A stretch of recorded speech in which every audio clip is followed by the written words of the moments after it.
speaking of streaming, I'm actually considering starting streaming myself. Now, I don't know when I'm going to do it because my problem is that I have way too much junk to do right now. So, if you don't know, I've got my job where I'm working in a supermarket. I usually do 8 to 11-ish hours a week. Anything at that point, I can pay for my rent and pay for my bills, and then the YouTube and stuff like that can cover the rest of it, or it mainly right now is covering investments. I don't really have that many bills. I share house. It's real cheap.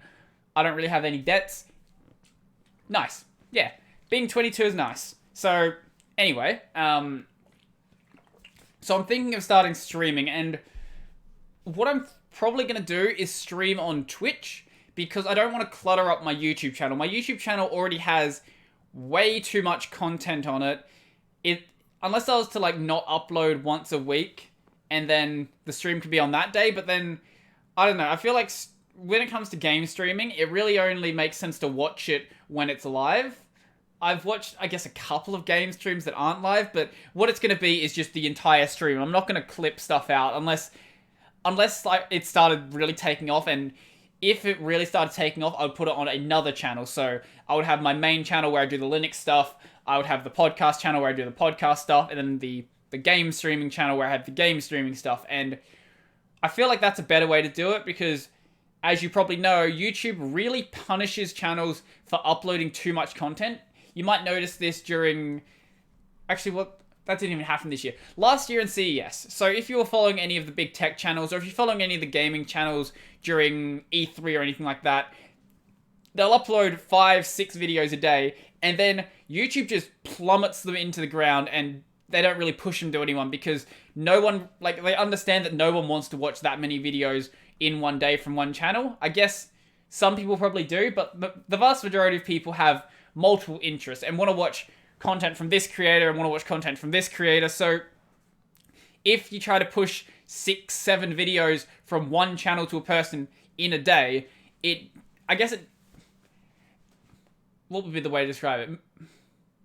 Lowers the viewer retention rate would probably be the best way to describe it, I would say. So YouTube tends to punish channels that upload too much. Maybe it'd be fine with 2 videos, but I feel like it'd probably be better just split it over. Now, I went off the point I was saying before. This is what happens when I don't have someone to bounce ideas off of. My rambly side comes out way more than it probably should. And plus, I'm just, for whatever reason, I seem to stumble over what I'm saying when I talk to people. Not on the podcast. The podcast tends to like go fairly well compared to how I normally talk to people, because when I'm normally talking to someone, I don't know what happens. It's just like blah, and that's I see. I have my OBS on my my screen, and there's a slight delay. So if it happened at the same time that I was doing that, that would be one thing. But I think for whatever reason, OBS kind of delays itself when you have too many images on the screen, and because I've got in my webcam's the wrong way around. It's actually the way that it should be, but different for the podcast. Anyway, up in that corner, I have the Tech Over T logo. So because of that, that's a separate image layer. And OBS seems to die when you have too many image layers. I'm not sure what happens there. I think it might be a Linux problem, because I've never seen it happen on Windows. Because I see people, obviously they'll have multiple layers when they're doing stuff, when they're streaming and stuff. So I don't know if it's a streaming problem or a not streaming problem, it's a recording problem, or what it is. Because if it's a streaming problem, that's going to make streaming very difficult. But I'll talk to Donald about it and see if he has any issues with it himself. So I went completely off track there. Right, so 10 hours a week at my day job. It's, I guess, technically a night job. I'm a night filler. Nice, boring work. It's great, actually. It's easy work. It's boring. It lets me think about stuff. Yeah, I'd much rather be doing that than doing some really labor-intensive work. Like, I have a mate who used to be one of those people, I don't know if this is a thing outside of Australia. Actually, probably is, yeah. It's just recycling. So in Australia, we get like 10 cents back for things like cans and bottles. So they're all taken to like a recycling plant, and then someone has to separate them out. And I had a mate who did this as a job. And that obviously is going to smell really bad, and it's out in the hot sun and it's just a terrible job to do. I have air conditioning, working in a supermarket doing night filling, pretty easy job. But I've also got my honours project, and my honours project tends to fill as much time as it needs to fill because I have a lot of work to do in it. So if I wasn't doing the honours, I would absolutely be streaming right now. And the thing is with YouTube as well, I've noticed, well, what I decided to do is I've taken my regular setup of doing one video a day, 7 days a week, and very recently decided to crush it down into, I don't know how recently now, maybe in the past month or so. I'm still kind of getting used to it. I'm trying to see whatever works best to make sure I can plan them out properly. But what I've done is now gone down to 7 videos across 5 days. So that means that I have to do 2 double days, which means if I work those days, basically I don't have the ability to do anything else, because I'll start the recording, I will finish the recording, start the recording, finish the recording, 2 videos done. Then I will go and edit the 2 videos and make the thumbnails and upload the video for that night, and then it's basically time to go to work. So on the days that I do double videos, I try not to do them on the same days where I work, because otherwise I literally cannot do anything else that day. But yeah, so I would say that video production right now probably takes up more time than it should.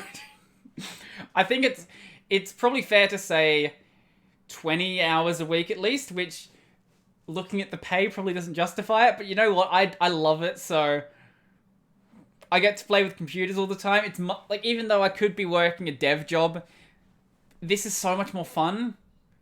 I'm going to talk to Donald about doing dev work next week as well. Because he was a web dev for 4 years. I'm not going to go too much in depth to that. We'll save that for the actual podcast. But he was a web dev for 4 years and has kind of hit the point that I'm at right now about dev work. But I managed to skip the 4 years of dev work. I did 6 months, and I've watched a lot of creators who talk about the current state of the industry, and I don't want to get involved with that. Maybe I will in the future. Obviously, I'm going to finish my degree.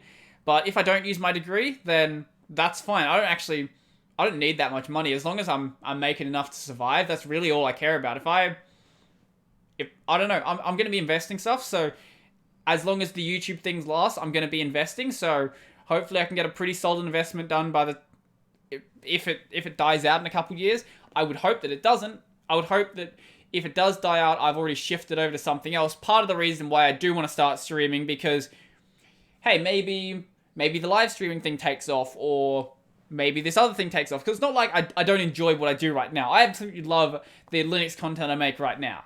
But at some point, it's very possible that people who are watching it, they stop loving it and they move on to something else. So I don't want to...